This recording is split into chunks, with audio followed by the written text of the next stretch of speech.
Well, good morning. Nice to see everyone out this morning. I got a few announcements. One is that Ruth asked me to remind people that have poinsettias up here on the altar to take them home with them. And there are bags up here on the front pew that you put them in as you take them home. Also, there's a list for greeters. We need some greeters pretty desperately this year, so beginning next week. So I'm going to pass this around with the ushers in the back and make sure it gets to the other side and comes back this way. We appreciate that.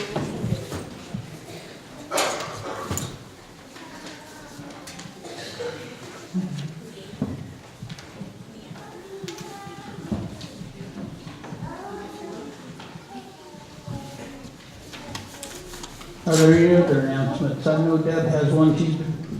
I give her the list and she's writing. Deb. Good morning.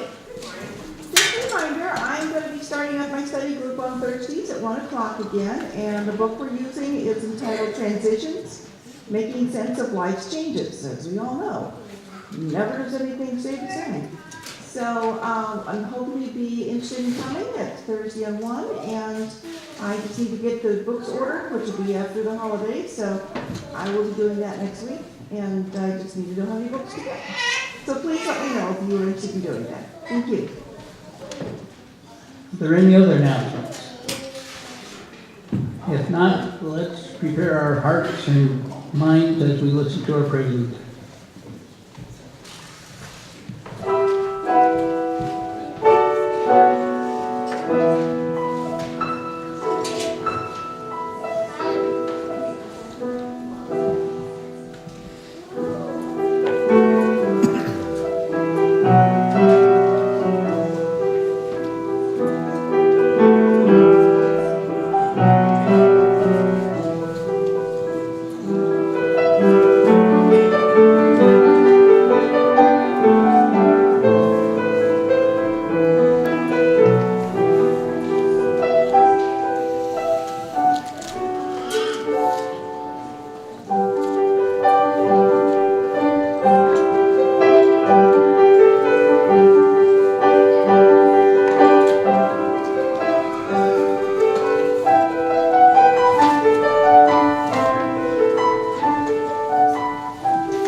Thank you, Chris.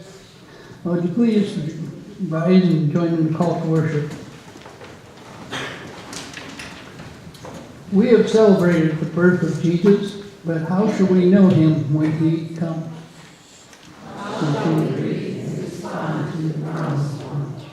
Will Jesus come to us as a prince or a pauper? Lord, make us truly ready to receive the gift of Jesus, your beloved Son.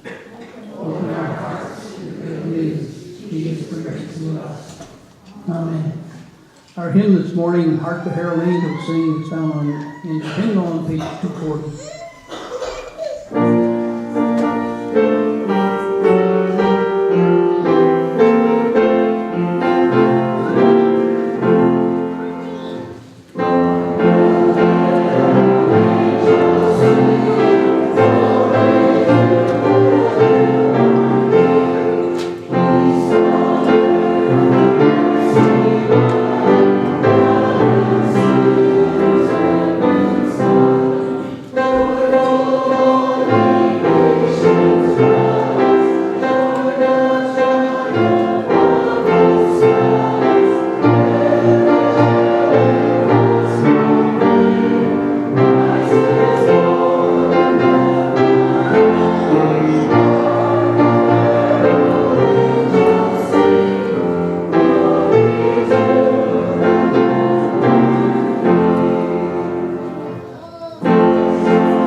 Is it on?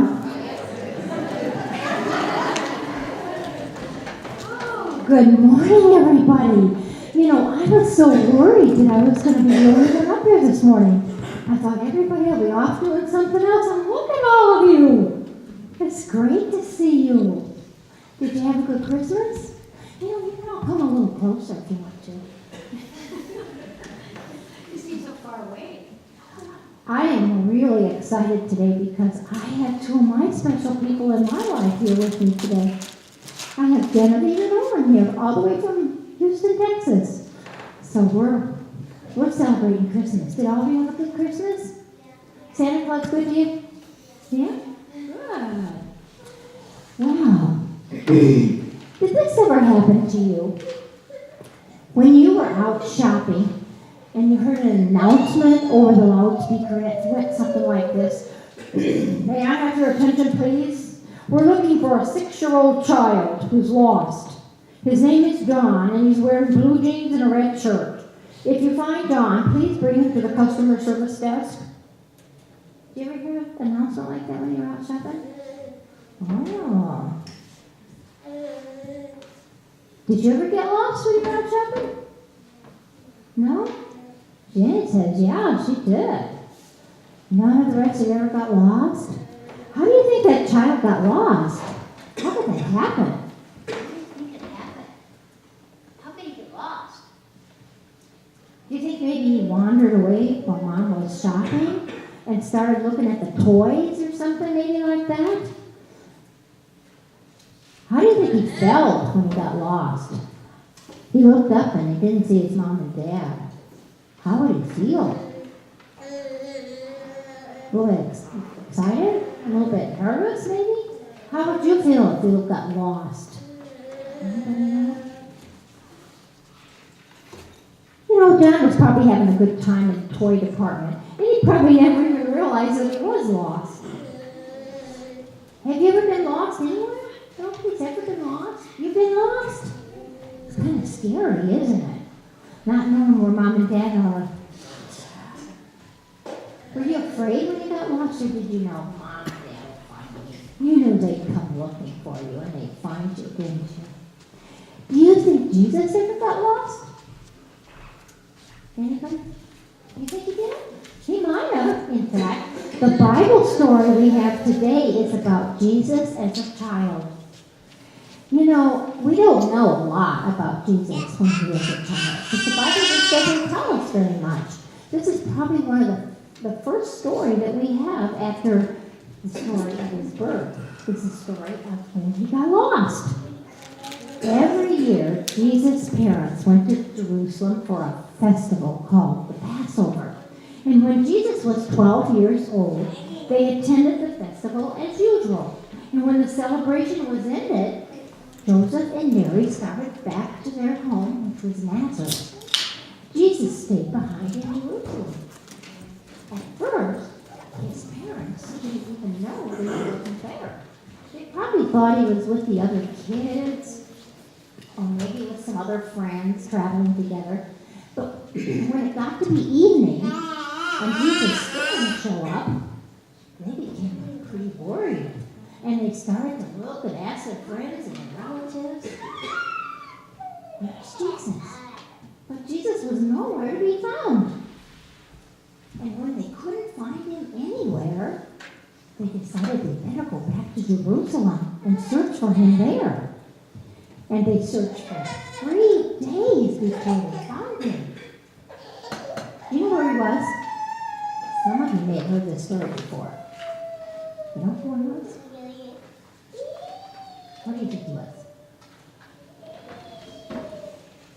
Well, he was when he was a baby, wasn't he? You remember that story. That's right.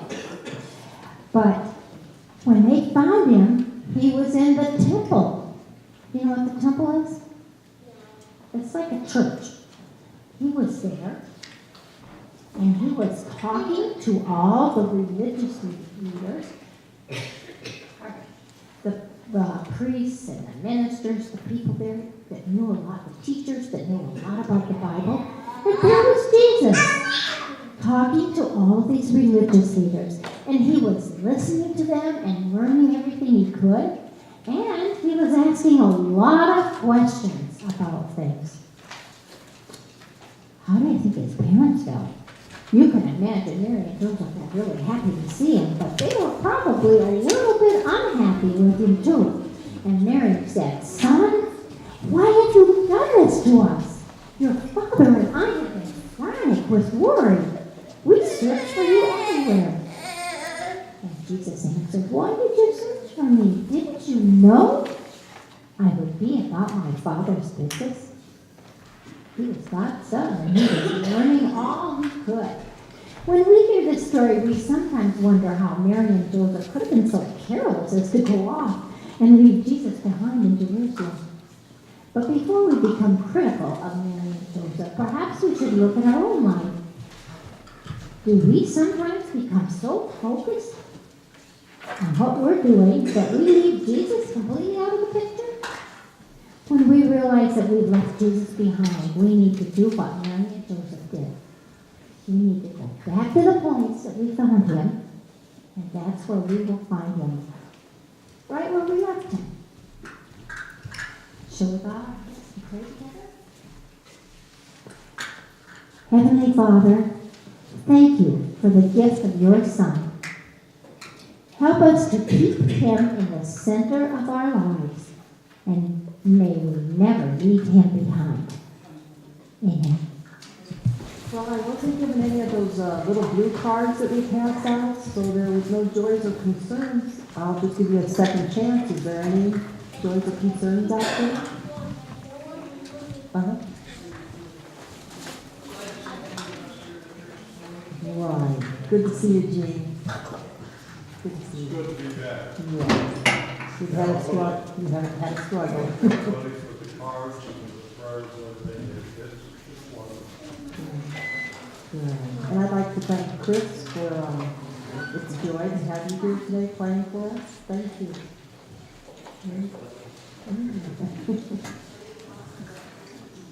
Yeah, I heard that. Your mom.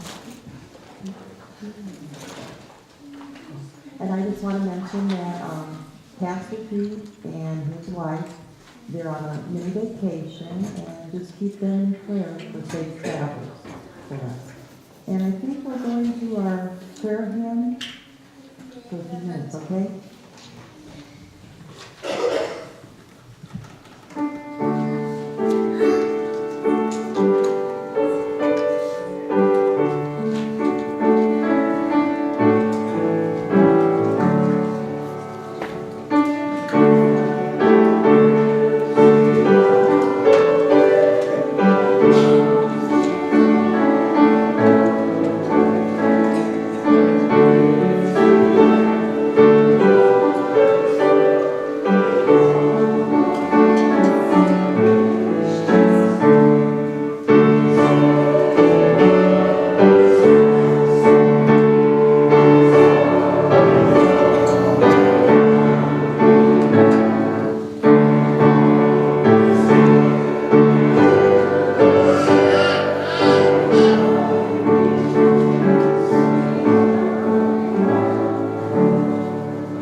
Silent prayer, please.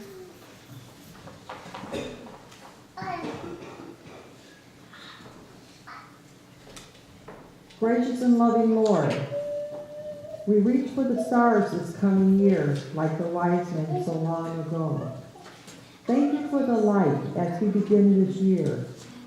Your light has guided us through this past year and will continue this coming year. Thank you for the coins in the offertory given this year.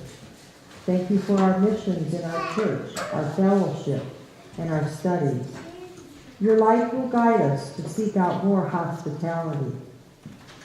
We pray your light will touch the sick among us, the hurting, the hungry, the lonely, the lost, the loved ones, those seeking more of you. We continue to pray for those on our prayer chain, the unspoken prayers that only you know. Bless our military men and women that are abroad. Please keep them safe from danger. Bless our political leaders to help them make good decisions for our country. I also thank you for Jean Russ being here today. I thank you for our community here and the people that are listed on our prayer chain, Lord. And as the Lord has taught us, let's begin the Lord's Prayer.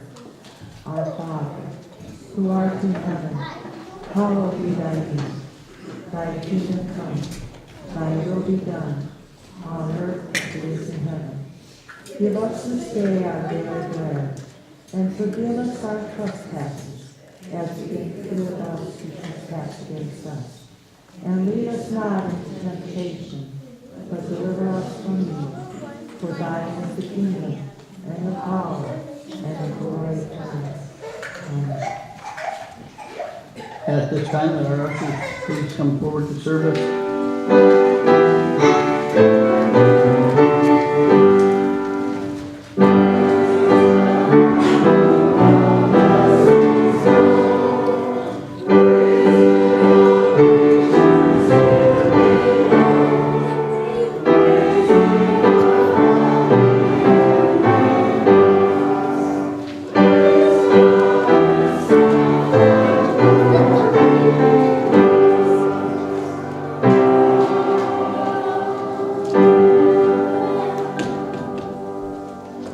Join me in the prayer of dedication. Giver of every good and perfect gift, tribute and glad praises we bring to you. Let the words of our mouth proclaim the dawn of redemption, Christ in our way. Use our talents to spread abroad the good news of his reconciling love. Accept the gifts we offer to further his teachings, so that all people can find in him the abundant life He so richly promised. Our lesson this morning is kind of reiterates the children's story. I guess it's an ageless concern to keep track of youngsters. My wife says I'm hard to keep track of when we go shopping. Every year, Jesus' parents went to Jerusalem for the festival of the Passover. When he was 12 years old, they went up to the festival according to the custom. After the festival was over, while his parents were returning home, the boy Jesus stayed behind in Jerusalem, but they were unaware of it. Thinking he was in their company, they traveled on for a day. Then they began looking for him among their relatives and friends. When they did not find him, they went back to Jerusalem to look for him. After 3 days, they found him in the temple courts, sitting among the teachers, listening to them and asking them questions. Everyone who heard him was amazed at his understanding and his answers. When his parents saw him, they were astonished. His mother said to him, "Son, why have you treated us like this? Your father and I have been anxiously searching for you." "Why were you searching for me?" he asked. "Didn't you know I had to be in my father's house?" But they did not understand what he was saying to them. Then he went down to Nazareth with them and was obedient to them. But his mother treasured all these things in her heart. And Jesus grew in wisdom and stature and in favor with God and man. The word of the Holy Scripture for the people of God. Well, good morning. It's a privilege to be here again to step in for Pastor Pete. But he will be back next week, so I'm not going to. Yeah. So, to begin with, we all take trips together as families, groups, at Christmas time and at summer. And sometimes we make this a tradition to get together, or for just some relaxation, or some kind of teaching, or conference, or whatever. But on these trips, we learn many things about the individuals, maybe your family members, or friends, or whoever you are traveling with. Things you never experienced before, or you never even knew about that person. I'd like to go back to Luke chapter 2, 41 through 52. Jesus' parents, they took a trip every year, and it was considered a tradition for all Jews to go through the world and travel to Jerusalem to celebrate the Passover. Jerusalem is a longing place for all the Jews. The last words before they depart is, "See you next year in Jerusalem," just like what we do after our family members. We just celebrate Christmas, and some of us depart and go our different ways. We would say, "See you next year," or my favorite saying is, "See you when I see ya." I think many of you have heard me say that, because I hate to say goodbye. Jesus traveled with his parents, following the tradition every year. And after the festival, Mary and Joseph began the journey back home to Nazareth. They did not realize that Jesus stayed behind the Passover of the festival. And as they traveled, the men and the boys, they traveled together in large groups with the men, and the women, they traveled with the children as chaperones. But Jesus was a 12-year-old boy at that time. And the 12-year-old boys were supposed to travel with the men. Well, Mary and Joseph thought that Jesus was among the group there, because there was just like so many people traveling around. Many things have changed 2,000 years. Today we see 12-year-olds take a grasp on some adulthood, independence, and self-sufficient to true adulthood. The question was it the same in Jesus' time? A 12-year-old child, Jewish parents today perform a bar mitzvah. The bar mitzvah takes on the responsibilities of adulthood of their faith community. At age 13, the Jewish children are bound to fulfill the requirements of the law. Us as Methodist Church, we begin as 12 or 13-year-olds to begin our confirmation. Mary and Joseph did not see this coming in Jesus. which may surprise us too. These past weeks we spent reading of the birth of Jesus. Then we learned that there was something special about this child. Or maybe Mary and Joseph were aware, but figured it was years and years away. And Jesus showed no signs of curiosity. So Mary and Joseph never thought of him hanging out at the temple, that their baby was really growing up. At a certain age, parents realize their child becomes separate from them. They begin identity, interests, passions, priorities. At a certain point in life, a child has his or her own star to follow. At 12 years old, Jesus knew the star that he was going to follow. Jesus recognized his life was consecrated. He was set apart for the Father's purpose. He stated, "I do not seek my own will, but the Father who sent me." That's in John 51:30. "As the Father has sent me, I also send you," in John 20:11. Jesus went to the temple and talked with the scholars, the scribes, and all the religious people. And it began to be an epiphany for his parents. He showed them something they were not prepared for.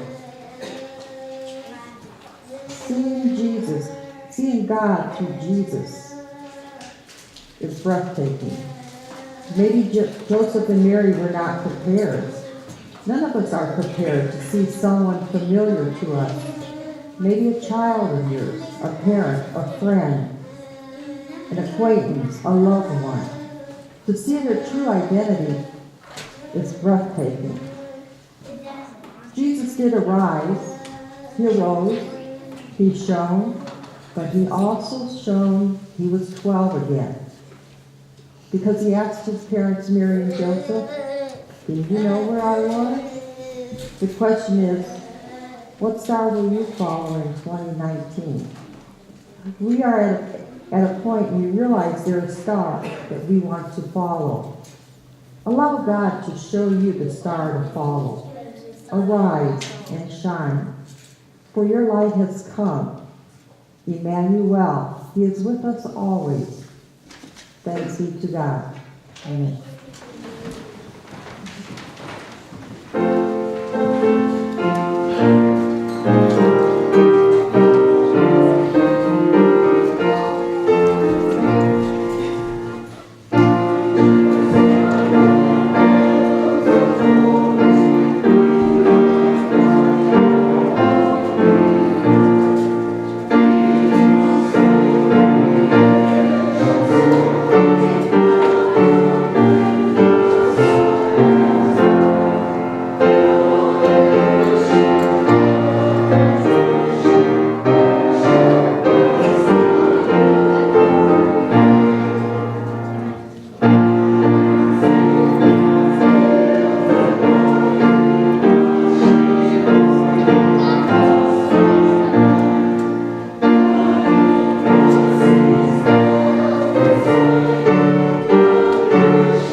the peace of God, the star, Emmanuel with us always.